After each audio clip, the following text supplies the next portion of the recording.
عشرہ ذی الحج چل رہا ہے۔ حدیث مبارکہ میں اس عشرہ ذی الحج کو ایک خاص فضیلت حاصل ہے۔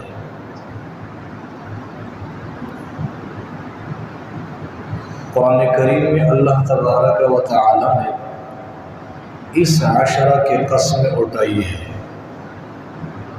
فرمایا کہ والفجر، صبح کی قسم، ولیال عشر، اور عشرہ کے 10 راتوں کی قسم۔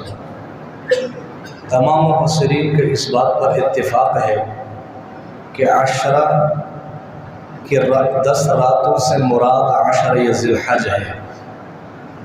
ان 10 راتوں کی اللہ پاک نے قسم اٹھائی ہے۔ اس سے اس کے اہتمام کا، اس سے مقام کا، اس کے عظمت کا پتہ چلتا ہے کہ اللہ کے ہاں اس کا کتنا بڑا مقام ہے۔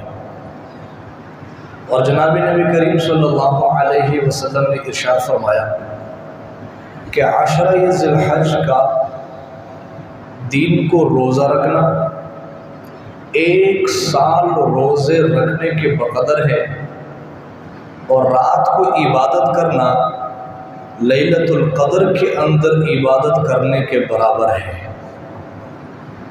جہاں پر ہم سنتے ہیں کہ رمضان المبارک کو جو فضیلت حاصل ہے وہ لیلۃ القدر کی وجہ سے، اور ہم ڈھونڈ ڈھونڈ کے اس رات کو ڈھونڈتے ہیں، تلاش کرتے ہیں عبادت کے لیے کہ اللہ پاک اس رات میں مغفرت فرمائیں گے، جبکہ دوسری طرف آقا دو جہان صلی اللہ علیہ وسلم ارشاد فرماتے ہیں کہ یہ پورا عشرہ ہر رات لیلۃ القدر کے برابر ہے۔ اور پھر نبی علیہ السلام نے اس عشرہ کے حوالے سے جو خاص نصیحت فرمائی ہے وہ یہ ہے کہ روزے کا اہتمام کیا جائے، اور اس کے ساتھ کثرت سے اللہ کا ذکر کیا جائے۔ تحلیل لا الہ الا اللہ، لا الہ الا اللہ، لا الہ الا اللہ، کثرت سے اللہ کا ذکر کیا جائے، اور تکبیر کہا جائے، اللہ اکبر لا الہ الا اللہ واللہ اکبر وللہ الحمد۔ اور ان تسبیحات کو 9 ذی الحج یعنی یوم عرفہ کے دن فجر کے بعد سے لے کر 13 ذی الحج کے عصر تک اللہ پاک نے تمام مسلمان مرد عورت کے اوپر واجب قرار دیا ہے۔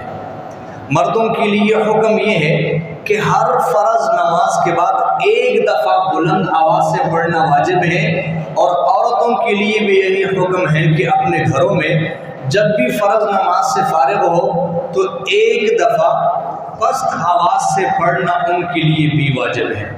9 ذی الحج یعنی یوم عرفہ کے دن فجر کے نماز کے بعد یہ تکبیرات تشریق شروع ہوں گے، اور 13 ذی الحج عصر کی نماز میں ختم ہو جائیں گے۔